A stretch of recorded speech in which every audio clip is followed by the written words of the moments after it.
aksi paling perdana. Pesawat Singapore Airlines alami turbulensi hebat, 1 orang tewas dan lebih dari 70 orang luka-luka. Pesawat yang diketahui memiliki nomor penerbangan SQ321 ini terbang dari London menuju Singapura. Turbulensi yang dialami terjadi di atas wilayah udara Myanmar. 1 orang tewas dan lebih dari 70 orang luka-luka. Korban tewas diketahui merupakan pria asal Inggris dengan usia 73 tahun. Pesawat berjenis Boeing 777 ini terbang di atas cekungan Irrawaddy Myanmar saat mengalami turbulensi, tepatnya di ketinggian 37.000 kaki atau 11.000 meter. Insiden ini terjadi sekitar 10 jam setelah pesawat lepas landas dari Bandara Heathrow. Dari data awal yang dikeluarkan oleh Flight Radar 24, pesawat mengalami penurunan yang tajam dan dialihkan untuk mendarat di Bandara Suvarnabhumi, Bangkok, Thailand.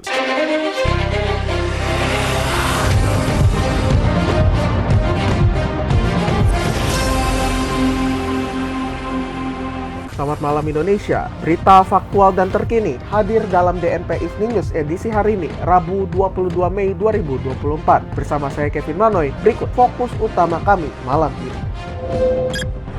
Sebuah bus membawa rombongan SMP asal Malang alami kecelakaan di tol Jombang Mojokerto, 2 orang tewas. Ex-Menko Polhukam Mahfud MD akan mengambil jeda politik dan memilih berada di luar pemerintahan. Dan dari dunia olahraga, pelatih Chelsea, Mauricio Pochettino, resmi umumkan pengunduran dirinya dari Stamford Bridge. Kami mulai DNP Evening News malam ini dari berita kecelakaan di tol Jombang Mojokerto. Sebuah bus mengangkut rombongan SMP PGRI 1 Wonosari Malang mengalami kecelakaan maut di kilometer 695-400 jalur A tol Jombang Mojokerto pada Selasa malam. 2 orang tewas dalam insiden ini. Kanit 3 Polda Jawa Timur AKP Yudiono mengatakan kecelakaan ini mengakibatkan 5 orang luka berat, 10 luka ringan dan 2 orang meninggal dunia. Kecelakaan bermula ketika bus pariwisata Bimorio yang membawa rombongan SMP PGRI 1 Wonosari Malang berjalan dari Yogyakarta menuju Malang. Setibanya di kilometer 695-400, pengemudi bus berinisial Y, warga Blitar, diduga mengantuk sehingga tidak dapat menguasai kemudi. Bus kemudian oleng ke kiri dan menabrak kendaraan truk yang dikemudikan Arif Yulianto, warga Lawang, Malang, sehingga terjadi tabrak belakang. Diketahui korban meninggal berinisial ES, warga Blitar yang merupakan kernet bus. Selain itu, seorang guru berinisial ECH, 62 tahun, warga Sumber Pucung, Kabupaten Malang, juga meninggal dunia akibat kecelakaan ini. Terlepas dari 2 orang yang meninggal dunia, polisi memastikan 33 penumpang lainnya selamat dalam insiden tersebut. Kepolisian menangkap 1 pelaku kasus pembunuhan Vina Cirebon, Peggy Setiawan atau Peggy Perong, yang sempat buron selama 8 tahun terakhir. Direktur Reserse Kriminal Umum Polda Jawa Barat, Kombes Surawan, mengatakan penangkapan dilakukan penyidik pada Selasa malam di wilayah Bandung. Kabid Humas Polda Jawa Barat, Kombes Jules Abram Abbas, mengatakan dalam pelariannya pelaku Peggy menyamar sebagai pekerja bangunan. Lebih lanjut, Jules mengakui saat ini penyidik masih mendalami proses pelarian yang dilakukan Peggy selama 8 tahun terakhir, termasuk dugaan Peggy yang mengganti identitas dan peran Peggy dalam kasus pembunuhan Vina. Setelah penangkapan ini, artinya tersisa 2 buron kasus Vina yang masih belum tertangkap. Keduanya merupakan Andi dan Dani. Kasus pembunuhan pasangan kekasih Vina dan Eki terjadi di Cirebon, Jawa Barat pada 2016 silam. Kasus ini kembali mencuat ke publik setelah diangkat ke dalam film layar lebar.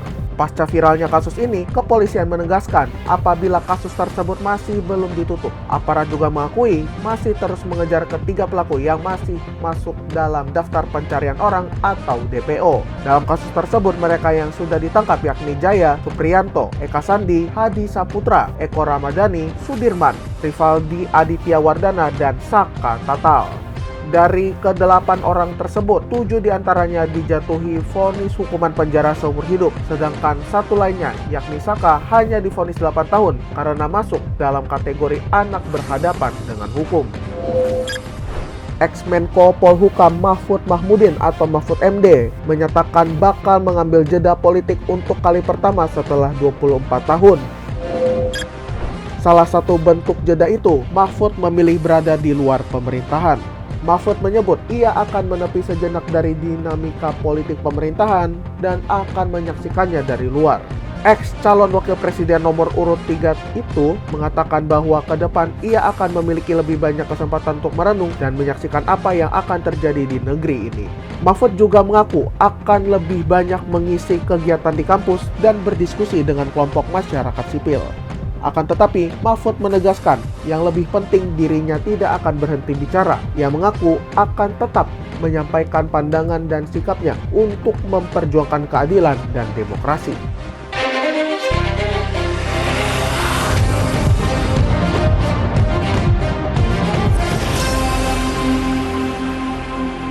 Terima kasih Anda masih mendengarkan DNP Evening News, produksi DNP Media Network. Australia melaporkan kasus flu burung pertama pada manusia Rabu ini.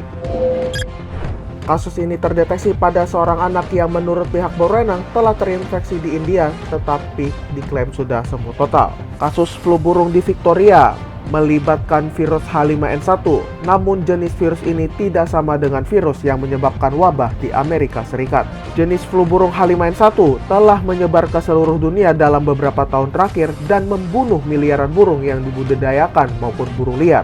Penyakit ini bahkan telah menyebar ke puluhan spesies mamalia lainnya. Selama ini, Australia adalah satu-satunya benua yang masih bebas dari penyebaran flu burung. Namun pekan ini, pihak berwenang menuturkan telah mendeteksi jenis flu burung yang sangat patogen di sebuah peternakan telur di dekat Melbourne. Kepala petugas dokter hewan di Victoria, Graham Cook, mengatakan tes laboratorium pertama menunjukkan bahwa virus tersebut adalah jenis H7 yang belum teridentifikasi dan kemungkinan berasal dari populasi burung liar. Imbas penemuan ini, Cook menuturkan otoritas kesehatan menerapkan pembatasan pada pergerakan di sekitar peternakan tersebut dan burung-burung akan dimusnahkan. Cook juga memastikan wabah ini tidak menimbulkan resiko bagi kesehatan manusia. Pelatih Chelsea, Mauricio Pochettino, resmi mengumumkan pengunduran dirinya pada Rabu ini setelah melakukan pertemuan dengan para petinggi klub London tersebut. Kepergian Pochettino ini terjadi setelah pertemuannya dengan dua direktur olahraga, Paul Winstanley dan Lawrence Stewart, serta co-owner Behdad Eghbali selama 2 hari terakhir. Pelatih asal Argentina ini hanya melatih The Blues selama 1 tahun setelah ditunjuk 29 Mei 2023. Sejak itu, ia mencatat 27 kemenangan, 10 imbang, dan 14 kekalahan dari 51 laga bersama The Blues.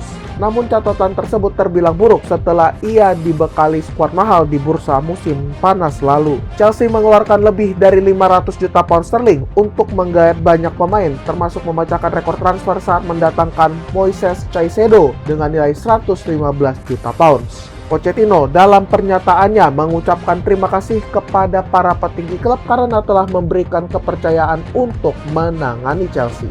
Selain Pochettino, 4 asistennya juga ikut meninggalkan Stamford Bridge, yaitu Jesus Perez, Miguel de Agostino, Tommy Jimenez, dan juga Sebastiano Pochettino.